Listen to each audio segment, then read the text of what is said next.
Press meet రేపు జరగబోయే 3వ విడత గ్రామ పంచాయతీ ఎన్నికల్లో బీసీలు అత్యధికంగా తమ ఓటు తమ వారికి వేసుకొని బీసీ సోదరులతో పాటు ఎస్సీ సోదరులందరినీ కలుపుకొని అత్యధికంగా గెలిపించుకోవాలని ఒక పిలుపునివ్వటం కోసం మా పొలిటికల్ ఫ్రంట్ చైర్మన్ బాలరాజు గౌడన్న గారి ఆధ్వర్యంలో ఈ యొక్క సమావేశం నిర్వహించుకోవడం జరిగింది. మిత్రులారా, ఇప్పటి వరకు 8,168 గ్రామాలలో ఎలక్షన్లు జరిగితే దాంట్లో 811 ఏకగ్రీవాలు జరిగినాయి.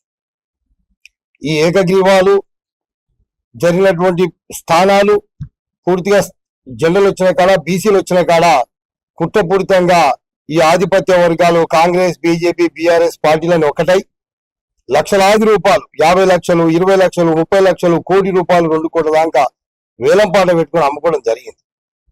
ఇప్పుడు రైజింగ్ గ్లోబల్ సమ్మిట్ పెట్టి భూములు అమ్ముకున్నట్టుగా, అదేవిధంగా మెస్సీని పిలిపించి 1,000 కోట్ల రూపాయలు, 150,000 కోట్ల రూపాయలు దండగ చేసి, అదేవిధంగా అందాల బామ్మ పోటీలు చేసి ఏ విధంగా అయితే ఈ రాష్ట్రంలో అభివృద్ధిని కుంటుపట్టించి తాము చేస్తున్నటువంటి అరాచకాలు కానీ పరిపాలన వివాదంలో ఫెయిల్యూర్ అయినటువంటి ఈ యొక్క కాంగ్రెస్ ప్రభుత్వం రేవంత్ రెడ్డి యొక్క తప్పుల్ని కప్పిపుచ్చుకోవడం కోసం చేసినటువంటి కార్యక్రమాల్లో ఇది కూడా ఒకటిగా మేము భావిస్తా ఉన్నాం.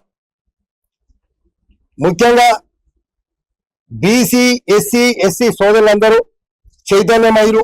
వారి ఓటు వారికి వేసుకుంటున్నారు. ఈ మొదటి విడత, 2వ విడతలో జరిగినటువంటి పూర్తి స్థానాల్లో 49% 50% పైబడి బీసీలు గెలుచుకోవాలని తెలియజేస్తా ఉన్నాం. రేపు 4,567 గ్రామాలలో 3వ విడత జరగబోతా ఉంది.